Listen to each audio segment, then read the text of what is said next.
बिस्मिल्लाहिर्रहमानिर्रहीम। अस्सलाम वालेकुम मेरे प्यारे नाज़रीन, उम्मीद है कि आप लोग अच्छे से होंगे। आज मैं आपके लिए बीफ नहारी की रेसिपी लेके आई हूँ। वीडियो आगे देखने से पहले लाइक तो कीजिए।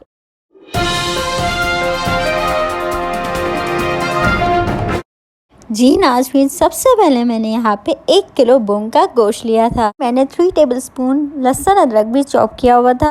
निहारी मसाला बनाने के लिए 2 teaspoon red chilli powder, 2 teaspoon Kashmiri लाल मिर्च, 3 टीस्पून ज़ीरा पाउडर, 2 टीस्पून गरम मसाला पाउडर, 1 स्पून जायफल, 1.5 स्पून जावित्री, 2 टीस्पून साउथ पाउडर, 1 स्पून शान का निहारी मसाला। जी नाज़रीन, सबसे पहले आपने एक पतीला लेना है और उसमें ऑयल ऐड कर देना है। ऑयल ऐड करके उसको अच्छे से गरम करना है और जो हमने बूंग का गोश्त रखा हुआ था ना, वो सारा का सारा हम इस पे ऐड कर देंगे और हमने इस गोश्त की बहुत अच्छे से भुनाई करनी है। नहारी बनाना कोई मुश्किल काम नहीं है, लेकिन जायकेदार नहारी बनाना हर एक के बस की बात नहीं है। जी नाज़रीन, जैसे कि आप लोग देख रहे हैं, ये मैंने 20 मिनट्स गोश्त की अच्छे से भुनाई की थी। उसके बाद मैंने जो लहसुन और अदरक चॉप किया हुआ था ना, वो सारा का सारा इसमें मैंने ऐड कर दिया है। उसके बाद मैं अच्छे से भुनाई दोबारा शुरू करूँगी, क्योंकि इसका जो कच्चापन है वो बिल्कुल अच्छे से ख़त्म होना चाहिए। 20 मिनट्स और अच्छे से भुनाई करने के बाद गोश्त की मैंने यहाँ पे अपना बनाया हुआ मसाला भी ऐड कर दिया है। जायकेदार नहारी का रूल नंबर 1 कि आपको इसमें भुनाई करती जानी है।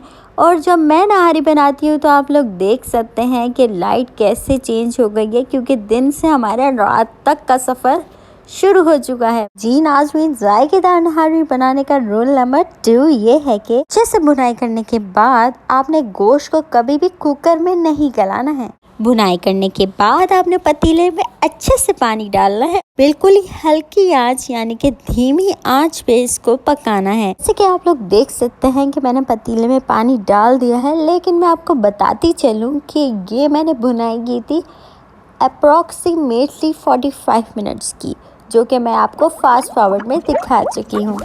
ये नहारी में बबल्स आना स्टार्ट हो जाएंगे, मैं इसको हल्की आंच करके ढक दूंगी।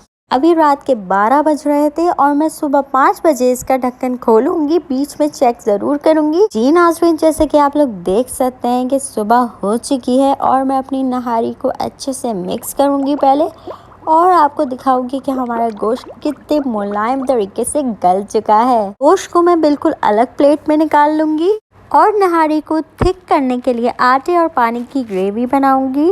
बिल्कुल ही दम वाली आंच पे आपने इसको ऐड करना है, थोड़ा थोड़ा करके, और बार बार मिक्स भी करते रहना है। अगर आपको ये मेरी रेसिपी पसंद आ रही है तो मैं आपको बताना चाहूँगी कि ये रेसिपी मेरी नहीं है, ये मेरी अम्मी की रेसिपी है, जो मैंने अम्मी से सीखी थी और अब मैं आपको बनाना सिखा रही हूँ।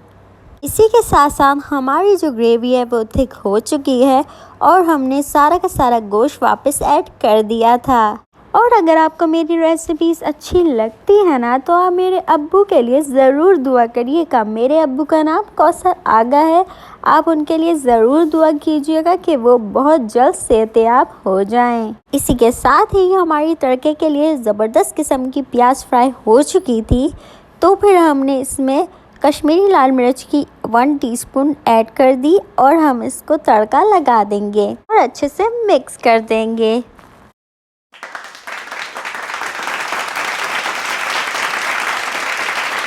जी नाज़रीन, हमारी मज़ेदार से बीफ नहारी रेडी हो गई है।